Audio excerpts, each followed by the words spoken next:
এই ভিডিওটিতে আমি উচ্চ মাধ্যমিকের রাষ্ট্রবিজ্ঞান বা পলিটিক্যাল সায়েন্স বিষয়ের একটি অত্যন্ত গুরুত্বপূর্ণ নমুনা প্রশ্নপত্র ও তার উত্তর নিয়ে হাজির হয়েছি। আজকের এই প্রশ্নপত্রটিতে 3-এর দাগে তোমরা যে কয়েকটা 8 নম্বরের বড় প্রশ্ন দেখতে পাবে। শেষ মুহূর্তে এই প্রশ্নপত্রটির বাইরে আর তোমার কোনো 8 নম্বরের বড় প্রশ্ন পড়ার প্রয়োজন নেই। আমি আশা রাখছি প্রত্যেকটি 8 নম্বরের বড় প্রশ্ন তোমরা এই প্রশ্নপত্রটি থেকেই কমন পেয়ে যাবে। তো কাজেই বন্ধুরা, তোমরা যারা সারা বছরও তেমনভাবে প্রিপারেশন নিতে পারোনি আর শেষ মুহূর্তে শুধুমাত্র একটি প্রশ্নপত্রের প্রশ্নগুলি পড়ে ভালো রেজাল্ট করতে চাও, তারা অবশ্যই ভিডিওটি শেষ পর্যন্ত দেখতে থাকো এবং চ্যানেলে নতুন হয়ে থাকলে অবশ্যই চ্যানেলটি সাবস্ক্রাইব করে পাশে থাকা বেল আইকনটি প্রেস করে রাখো। এবং ভিডিওটির মধ্যেই বলে দেব এই প্রত্যেকটি বড় প্রশ্নের উত্তর তুমি আমার কাছ থেকে কিভাবে পাবে।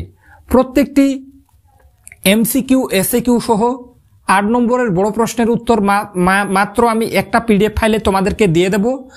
তো কিভাবে তোমরা আমার কাছ থেকে পিডিএফ ফাইলটি পেতে পারো তার জন্য তোমরা অবশ্যই ভিডিওটি শেষ পর্যন্ত দেখতে থাকো। ভিডিওটির মধ্যে আমি সেটা বলে দেব। তো চলো দেখে নেওয়া যাক গুরুত্বপূর্ণ প্রশ্নগুলি। দেখে নাও 1-এর দাগে প্রতিটি প্রশ্নের বিকল্প উত্তরগুলির মধ্যে থেকে সঠিক উত্তরটি বেছে নিয়ে লেখো। অর্থাৎ 1-এর দাগে তোমাদের 24টি এমসিকিউ প্রশ্ন দেওয়া থাকবে, প্রত্যেকটি প্রশ্নের মান 1 করে, টোটাল 24 নম্বর। তো দেখে নেব 1.1-এর দাগে ঠান্ডা লড়াই শব্দটি প্রথম ব্যবহার করেন, উত্তর বার্নার্ড বারুচ। 1.2 জন নিরপেক্ষ আন্দোলনের একটি অপরিহার্য নীতি হল, উত্তর হস্তক্ষেপ না করা। 1.3 তেহরান সম্মেলন অনুষ্ঠিত হয়েছিল, উত্তর 2012 সালে। 1.4 কোন প্রধানমন্ত্রীর সময় ভারতে বাজার অর্থনীতির সূত্রপাত ঘটে, উত্তর গোয়ের দাগ রফসেন্টি অর্থাৎ নরসিমা রাওয়ের আমলে। 1.5 সার্কের নবীনতম সদস্য রাষ্ট্র হল আফগানিস্তান। 1.6 ভারত ও পাকিস্তানের মধ্যে লাহোর ঘোষণাপত্র স্বাক্ষরিত হয়েছিল, উত্তর 1999 খ্রিস্টাব্দে। 1.7 সম্মিলিত জাতিপুঞ্জের বর্তমান সদস্য সংখ্যা, উত্তর 193টি। বন্ধুরা, বারবার বলছি, আজকের ভিডিওটিতে আমি যে কয়েকটা বড় প্রশ্ন বলে দেব 8 নম্বরের, আজকের প্রশ্নপত্রের বাইরে আর তোমার কোনো প্রশ্ন পড়ার প্রয়োজন নেই। শেষ মুহূর্তে আমি আশা রাখছি এই প্রশ্নপত্রটি থেকে তোমরা প্রত্যেকটি প্রশ্ন কমন পাবে 8 নম্বরের। তো চলো দেখে নেব এরপরে 1.8-এর দাগে জাতিপুঞ্জের কাজই হলো শান্তি, বিশেষ করে বিশ্ব শান্তির খোঁজ করা, বলেছেন ডিসি কোয়েল। অর্থাৎ কোয়ের দাগ রফসেন্টি, উত্তর। 1.9 বিশ্ব নাগরিক জনসভা বলা হয়, উত্তর সাধারণ সভাকে। 1.10 সম্মিলিত জাতিপুঞ্জের পূর্ববর্তী প্রতিষ্ঠানটির নাম, উত্তর হয়ে যাবে জাতিসংঘ। 1.11 ক্ষমতা স্বতন্ত্রীকরণ নীতির প্রধান প্রবক্তা মন্তেস্কু। 1.12 শাসন বিভাগের অরাজনৈতিক অংশ হল রাষ্ট্র কর্তৃক, অর্থাৎ গোয়ের দাগের অপশনটি উত্তর। অপশনে যদি আমলা দেওয়া থাকে তো তোমরা অপশনে আমলা করবে, আমলা বা রাষ্ট্র কর্তৃক, দুটাই কিন্তু উত্তর হয়ে যাবে। এরপর 1.13 আমলাতন্ত্র প্রাধান্য পায়, উত্তর হয়ে যাবে প্রত্যক্ষ গণতন্ত্রে, অর্থাৎ গোয়ের দাগের অপশনটি উত্তর। 1.14 ব্যক্তি স্বাধীনতা ও মৌলিক অধিকার রক্ষার দায়িত্ব পালন করেন, উত্তর হয়ে যাবে বিচার বিভাগ, অর্থাৎ গোয়ের দাগের অপশনটি উত্তর। 1.15 জিরো আওয়ারের সময়সীমা হল 60 মিনিট, অর্থাৎ খয়ের দাগের অপশনটি উত্তর। 1.16 কোন পার্লামেন্টকে আইনসভার জননী বলা হয়, উত্তর হয়ে যাবে ব্রিটিশ পার্লামেন্টকে।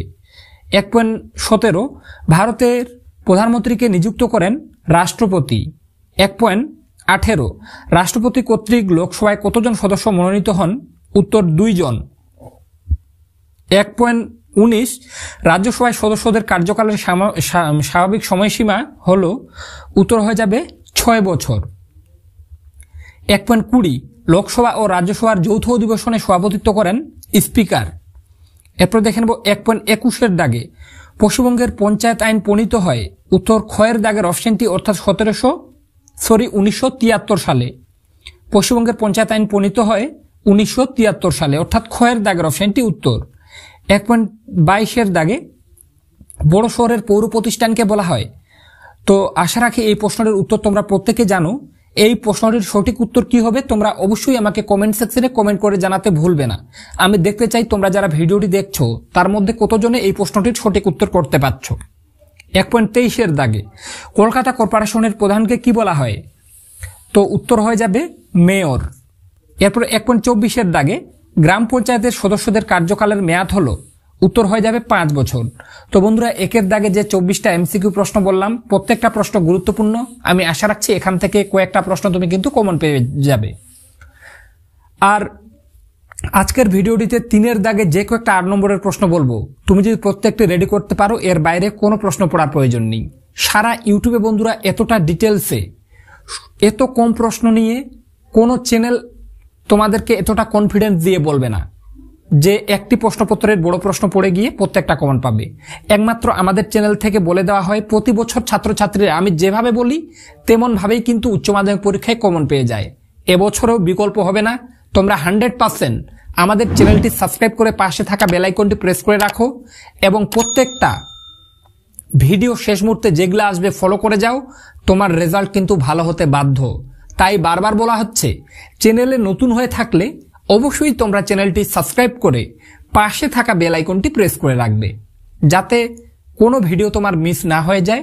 আর আমাদের চ্যানেল থেকে দেওয়া ভিডিওগুলি ফলো করে তোমরা উচ্চ মাধ্যমিকে ভালো রেজাল্ট করতে পারো। তো চলো দেখে নেব এরপরে 2-এর দাগে কি আছে।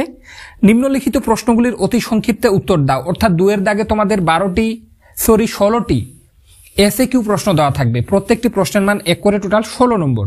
1.1-এর দাগে এটা ভুল করে 1.1 দিয়ে দিয়েছি, এটা টাইপিং মিসের কারণে একটু উলটপালট হয়ে গেছে, তোমরা বুঝে নেবে। এটা 2.1 হয়ে যেত। 2.1-এর দাগে নেটো জোটের পাল্টা জোটের নাম কি? উত্তর হয়ে যাবে কি? তোমরা আশা রাখছি প্রত্যেকে জানো। এর সাথে অথবা দিয়ে আছে এনপিটি এর পুরো কথাটি কি? 1.2, এটা 2.2 হতো। জোর নিরপেক্ষ মতাদর্শ কোন ভারতীয় রাষ্ট্রনেতার মস্তিষ্ক প্রসূত? এর সাথে অথবা দিয়ে আছে মনোরনীতি কি? 2.3 ভারতের পরমাণু নীতির মূল বক্তব্য কি? 2.4 the making of foreign policy গ্রন্থটির লেখককে? এর সাথে অথবা দিয়ে আছে সার্কের একটি নীতি উল্লেখ করো। এরপর 2.5 সিমলা চুক্তি কবে ও কাদের মধ্যে স্বাক্ষরিত হয়? এর সাথে অথবা দিয়ে আছে ভারত ও পাকিস্তানের মধ্যে লাহোর ঘোষণাপত্র স্বাক্ষরিত হয় কবে? 2.6 পররাষ্ট্রনীতি বা বিদেশ নীতি কি? 2.7 ভারতের দ্বিকক্ষ বিশিষ্ট আইনসভা যুক্ত যে কোনো 2টি রাজ্যের নাম লেখো। 2.8 আমলা কাদের বলা হয়? এর সাথে অথবা দিয়ে আছে এক কক্ষ বিশিষ্ট আইনসভার বিপক্ষে একটি যুক্তি দাও। 2.9 বিশ্বের সর্ববৃহৎ নাগরিক সভা বলা হয় কোন সংস্থাকে? 2.10 সম্মিলিত জাতিপুঞ্জের সনদে কয়টি ধারা আছে? এর সাথে অথবা দিয়ে আছে সাধারণ সভার বার্ষিক অধিবেশন কবে বসে? 2.11 দ্বৈত ভেটো বলতে কি বোঝো? 2.12 সাধারণ সভায় প্রতিটি রাষ্ট্র ভোট দিতে পারে কয়টি? এর সাথে অথবা দিয়ে আছে সাধারণ সভাকে বিশ্ববিকালের কণ্ঠস্বর বলেছেন কে? 2.13 ভারতে রাষ্ট্রপতি তার পদ থেকে কিভাবে অপসারিত হন? 2.14 অঙ্গরাজ্যের প্রকৃত শাসককে? এর সাথে অথবা দিয়ে আছে মুখ্যমন্ত্রীকে কার কাছে দায়িত্বশীল থাকতে হয়? 2.15 গ্রাম পঞ্চায়েতের 2টি আয়ের উৎস লেখো। 2.16 পঞ্চায়েত ব্যবস্থায় মহিলাদের জন্য কত আসন সংরক্ষিত থাকে? এর সাথে অথবা দিয়ে আছে বড় কমিটি কি? তো বন্ধুরা, 2-এর দাগে যে 16টা এসএকিউ প্রশ্ন বলা হলো প্রত্যেকটা গুরুত্বপূর্ণ, তোমরা ভালোভাবে পড়ে রাখবে। আমি আশা রাখছি এখান থেকে তোমরা কিন্তু অনেক প্রশ্ন কমন পেয়ে যাবে। সারা ইউটিউবে বারবার বলছি, এতটা ডিটেলসে শুধুমাত্র উচ্চ মাধ্যমিকের ছাত্রছাত্রীদের জন্য কেউ এমনভাবে ভিডিও বানায় না। প্রত্যেকটি চ্যানেল মাধ্যমিক, একাদশ শ্রেণী আরো অন্যান্য ক্লাসেরও ভিডিও বানায়। আমি শুধুমাত্র উচ্চ মাধ্যমিকের ছাত্রছাত্রীদের জন্যই এতদিন পরিশ্রম করে চলেছি। তাই বন্ধুরা, তোমরা যারা ভিডিওগুলির মাধ্যমে একটু হলেও উপকৃত হচ্ছ এবং চাও তোমাদের জন্য নেক্সট আরো অন্যান্য বিষয়ের সাজেশনগুলি খুব তাড়াতাড়ি নিয়ে আসি, তারা অবশ্যই চ্যানেলটি সাবস্ক্রাইব করে পাশে থাকা বেল আইকনটি প্রেস করে রাখো। কেননা তোমাদের একটা সাবস্ক্রাইব করলে কিছু আসবে বা যাবে না, কিন্তু তোমাদের জন্য নেক্সট ভিডিও বানাতে তোমরা যদি সাবস্ক্রাইব করে রাখো তাহলে আমি কিছুটা মোটিভেট ফিল করব। তাই বলা হচ্ছে অবশ্যই তোমরা চ্যানেলটি সাবস্ক্রাইব করে পাশে থাকা বেল আইকনটি প্রেস করে রাখো। তো 3-এর দাগের প্রশ্নগুলিতে কি বলা হয়েছে দেখে নাও। নিম্নলিখিত প্রশ্নগুলির উত্তর দাও। বিকল্প প্রশ্নগুলি লক্ষণীয়। অর্থাৎ 3-এর দাগে তোমাদের 8 নম্বরের 5টি প্রশ্নের উত্তর করতে হবে। প্রত্যেকটি প্রশ্নের মান 8 করে, টোটাল 40 নম্বর। তো দেখে নেব কোয়ের দাগে। কোয়ের দাগে তোমাদের প্রথম অধ্যায়ের প্রশ্ন থাকবে বিশ্বায়ন কাকে বলে? বিশ্বায়নের প্রকৃতি বা বিভিন্ন রূপ আলোচনা করো। এই প্রশ্নটা এবছরের প্রথম অধ্যায় থেকে তোমরা 100% কমন পাবে বলে আমি মনে করি। তাই কোনোভাবে এই প্রশ্নটা বাদ দেবে না। এই প্রশ্নটা হয়ে যাওয়ার পরে অথবা দিয়ে আরেকটা প্রশ্ন আছে, দেখে নাও। ক্ষমতা বলতে কি বোঝো? ক্ষমতার মূল উপাদানগুলি সংক্ষেপে বর্ণনা করো। প্রথম অধ্যায় থেকে এই দুটো প্রশ্ন তোমার যদি পড়া থাকে দুটোই কমন পেয়ে যাবে। তোমার একটা প্রশ্নের উত্তর তোমাকে কিন্তু পরীক্ষায় করতে হবে। এটা কিন্তু দুটোই তোমাদের প্রথম অধ্যায়ের প্রশ্ন, দুটোই কমন পাবে বলে দিচ্ছি। একটা প্রশ্নের উত্তর তোমাদেরকে করতে হবে। এরপরে ক্ষয়ের দাগে তোমাদের পঞ্চম অধ্যায়ের প্রশ্ন থাকবে। তো পঞ্চম অধ্যায় থেকে এবছরের সবথেকে গুরুত্বপূর্ণ প্রশ্ন, উদারনীতিবাদ কাকে বলে, উদারনীতিবাদের মূল বৈশিষ্ট্যগুলি আলোচনা করো। এই প্রশ্নটা এবছরে তোমরা কমন পেয়ে বসে আছো, গিয়ে শুধু উত্তর লেখার বাকি। হ্যাঁ বন্ধুরা, সারা ইউটিউবে এমনভাবে তোমাদেরকে কেউ বলবে বলে আমার মনে হয় না। আমি বলে দিচ্ছি, পঞ্চম অধ্যায় থেকে এবছরে এই প্রশ্নটা তোমরা 100% পরীক্ষায় কমন পেতে চলেছো। এই প্রশ্ন হয়ে যাওয়ার পরে তোমরা যারা কোনো রকমের রিস্ক নিতে চাও না, তারা আরো পড়ে রাখবে মার্কসের রাষ্ট্র সম্পর্কিত তত্ত্বটি আলোচনা করো। এর সাথে একটা আর গান্ধীজির সত্যাগ্রহ সম্পর্কিত ধারণাটির উপর একটি টিকা লেখো। তবে যারা একটু পিছিয়ে পড়া, তারা পঞ্চম অধ্যায় থেকে উদারনীতিবাদ কাকে বলে, উদারনীতিবাদের মূল বৈশিষ্ট্যগুলি আলোচনা করো, এটা পড়লেই কিন্তু হয়ে যাবে। তো বন্ধুরা, আজকের ভিডিওটিতে আমি তোমাদেরকে যে কয়েকটা 8 নম্বরের প্রশ্ন বলছি, তোমরা যদি প্রত্যেকটার উত্তর কালেক্ট করতে চাও, যেখানে 300টার থেকে বেশি শর্ট প্রশ্ন পেয়ে যাবে এবং আজকের ভিডিওটিতে বলা প্রত্যেকটি 8 নম্বরের বড় প্রশ্নের উত্তর, তোমরা যারা আজকের ভিডিওটিতে বলা প্রত্যেকটি 8 নম্বরের বড় প্রশ্নের উত্তর সহ 300টা এমসিকিউ এসসিকিউ এর পিডিএফ ফাইলটি আমার কাছে পেতে চাও, তোমাদের মাত্র 85 টাকা শেষ মুহূর্তে পেমেন্ট করতে হবে। তোমরা স্ক্রিনে একটা হোয়াটসঅ্যাপ নম্বর দেখতে পাচ্ছ, ওই নম্বরে হোয়াটসঅ্যাপে মেসেজ করো। মাত্র 85 টাকা পেমেন্ট করার সাথে সাথে তোমরা আজকের ভিডিওটিতে বলা প্রত্যেকটি 8 নম্বরের বড় প্রশ্নের উত্তর পেয়ে যাবে এবং 300টা শর্ট প্রশ্ন উত্তর সহ একটা পিডিএফ ফাইলে আমি তোমাদেরকে কিন্তু দিয়ে দেবো মাত্র 85 টাকার বিনিময়ে। আর তোমরা যদি পিডিএফ ফাইলে থাকা প্রত্যেকটি প্রশ্ন রেডি করতে পারো, 100% এর বাইরে কোনো প্রশ্ন যাবে না। প্রত্যেকটি 8 নম্বরের বড় প্রশ্ন তোমরা সেই পিডিএফ ফাইলটি থেকে কমন পাবে এবং এমসিকিউ এসসিকিউ গুলাও কিন্তু বেশিরভাগটাই সেগুলার মধ্যেই কমন পেয়ে যাবে। তাই স্ক্রিনে একটা হোয়াটসঅ্যাপ নম্বর দেখতে পাচ্ছ, ওই নম্বরে হোয়াটসঅ্যাপে হাই মেসেজ করো। এরপরে গোয়ের দাগে তোমাদের 6ষ্ঠ অধ্যায়ের প্রশ্ন থাকবে। তো এবছরের 6ষ্ঠ অধ্যায় থেকে সবচেয়ে গুরুত্বপূর্ণ প্রশ্ন, ক্ষমতা স্বতন্ত্রীকরণ নীতির পক্ষে বিপক্ষে যুক্তিগুলি আলোচনা করো। সবচেয়ে গুরুত্বপূর্ণ এটা। এই প্রশ্নটা হয়ে যাওয়ার পরে অথবা দিয়ে একটা আর আছে, দ্বিকক্ষ বিশিষ্ট অথবা এককক্ষ বিশিষ্ট আইনসভার পক্ষে বিপক্ষে যুক্তি দাও। তোমরা যদি দ্বিকক্ষ বিশিষ্টটা পড়ো, তাহলে এককক্ষ বিশিষ্ট আইনসভাটাও কিন্তু হয়ে যাবে। তো 6ষ্ঠ অধ্যায় থেকে এই দুটো পড়া থাকলে একটা তুমি 100% কমন পাবে। এরপরে দেখে নেব ঘয়ের দাগে।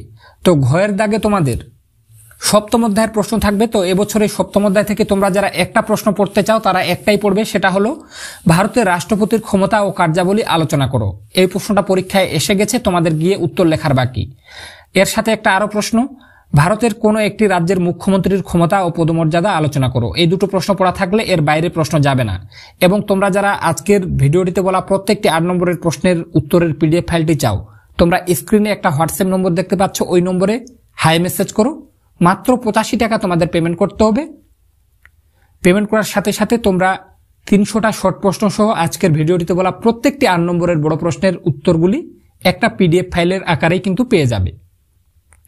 এরপরে উয়ের দাগে তোমাদের 8ম অধ্যায়ের প্রশ্ন থাকবে। তো 8ম অধ্যায় থেকে এবছরের সবচেয়ে গুরুত্বপূর্ণ, ভারতীয় পার্লামেন্টে আইন পাশের পদ্ধতি ব্যাখ্যা করো। 8ম অধ্যায় থেকে সবচেয়ে গুরুত্ব দিয়ে এবছরে এই প্রশ্নটা পড়ে যাও। এই প্রশ্ন হয়ে যাওয়ার পরে ভারতীয় পার্লামেন্টের ক্ষমতা ও কার্যাবলী আলোচনা করো। 8ম অধ্যায় থেকে প্রথমে দুটো প্রশ্ন পড়া থাকলে এবছরে তোমরা প্রশ্ন 100% কমন পাবে। আর যারা কোনো রকমের রিস্ক নিতে চাও না, তাদের জন্য একটা আর এক্সট্রা আছে, পশ্চিমবঙ্গের বিধানসভায় অধ্যক্ষের ভূমিকা আলোচনা করো। তো এই 3টা প্রশ্ন পড়া থাকলে 8ম অধ্যায় থেকে 100% কমন পাবে। এরপরে চোয়ের দাগে তোমাদের 9ম অধ্যায়ের প্রশ্ন থাকবে। তো 9ম অধ্যায় থেকে এবছরে সবচেয়ে গুরুত্বপূর্ণ, ভারতের সুপ্রিম কোর্টের গঠন ও কার্যাবলী আলোচনা করো। এর সাথে অথবা দিয়ে একটা আর প্রশ্ন আছে, ক্রেতা সুরক্ষা আদালতের উপর একটি সংক্ষিপ্ত টিকা লেখো। তো প্রথমে দুটো পড়া থাকলে একটা কিন্তু 100% কমন পেয়ে যাবে। আর যারা কোনো রকমের রিস্ক নিতে চাও না, তাদের জন্য একটা আরো দিয়ে রেখেছি, ভারতের বিচার ব্যবস্থার বৈশিষ্ট্য আলোচনা করো। তো বন্ধুরা, আজকের এই প্রশ্নপত্রটিতে 3-এর দাগে যে কয়েকটা 8 নম্বরের প্রশ্ন বললাম, তোমার যদি শুধুমাত্র 3-এর দাগের 8 নম্বরের প্রশ্নগুলি পড়া থাকে এবছরের জন্য, 100% এর বাইরে কোনো প্রশ্ন যাবে না। উচ্চ মাধ্যমিক 2025-এর রাষ্ট্রবিজ্ঞান পরীক্ষায় প্রত্যেকটি 8 নম্বরের প্রশ্ন তোমরা এগুলির মধ্যেই কমন পেয়ে যাবে। এবং তোমরা যারা চাও এই প্রত্যেকটি 8 নম্বরের বড় প্রশ্নের উত্তর এবং 300টা সবথেকে গুরুত্বপূর্ণ শর্ট প্রশ্ন শুধুমাত্র একটা পিডিএফ ফাইলেই, তাদেরকে বারবার বলছি, তোমরা স্ক্রিনে একটা হোয়াটসঅ্যাপ নম্বর দেখতে পাচ্ছ, ওই নম্বরে হোয়াটসঅ্যাপে হাই মেসেজ করো। মাত্র 85 টাকা তোমাদেরকে পেমেন্ট করতে হবে। পেমেন্ট করার সাথে সাথে আমি তোমাদেরকে কিন্তু পিডিএফ ফাইলটা সেন্ড করে দেব। আশা রাখি আজকের ভিডিওটির মাধ্যমে তোমরা একটু হলেও উপকৃত হয়েছো। ভিডিওটির মাধ্যমে উপকৃত হয়ে থাকলে অবশ্যই চ্যানেলটি সাবস্ক্রাইব করে পাশে থাকা বেল আইকনটি প্রেস করে রাখো। তো আজকে পর্যন্তই, দেখা হবে নেক্সট কোনো ভিডিও।